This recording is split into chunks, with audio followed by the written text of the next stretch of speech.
ex-Muslim movement against Islamism and Islamist fanaticism has now created an ex-Muslim community. And I don't want to be part of it because I am seeing all the hallmarks of communal feeling amongst the ex-Muslims and their preachings.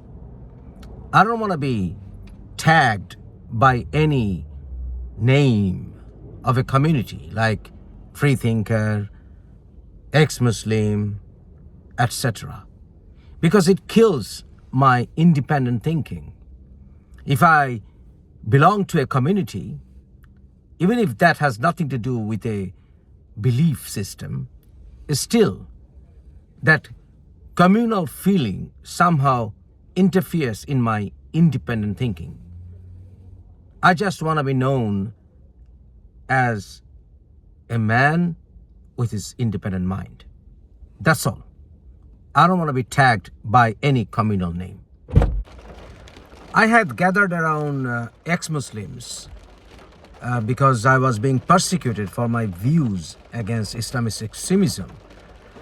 And I was being ostracized by my family, by my friends I knew all my life. So I needed a family, sort of. So as I needed a family, so I tried to build a family. But eventually, as the family got bigger and bigger, it turned into a community, an ex-Muslim community. When I was criticizing Islam, I was finding it impossible to do so because I was being harassed, I was being abused, I was being threatened. But eventually, when I tried to create an environment, an understanding so that people of all faiths or of no faith could live together, and I tried my best to make sure that this feelings against Islam didn't spill out to be a feeling against Muslims, and I slowly found it difficult to do so.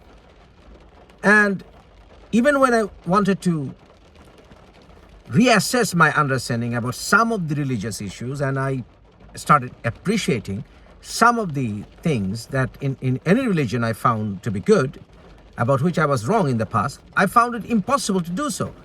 Because my fellow ex-Muslim friends started abusing me for that, saying that, why the hell are you saying this when you were saying this before?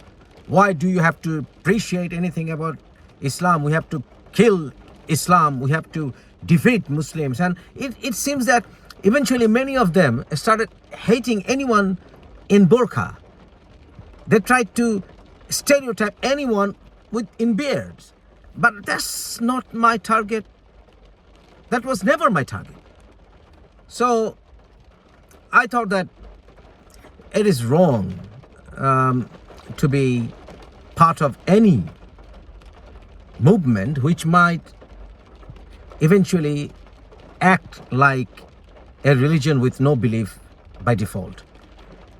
And so, from my experience over the years, I think that as an independent thinker, I should rather, concentrate on my individual quest and leave it up to the thinking intelligentsia to decide and to address issues where a rule of law could be established, instead of dedicating myself wholly and totally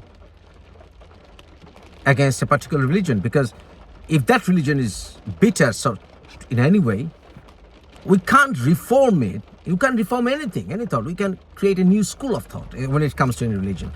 So if there are scholars within any religion which, their effort gives birth to a new school of thought which is much reformed and compatible, I welcome that.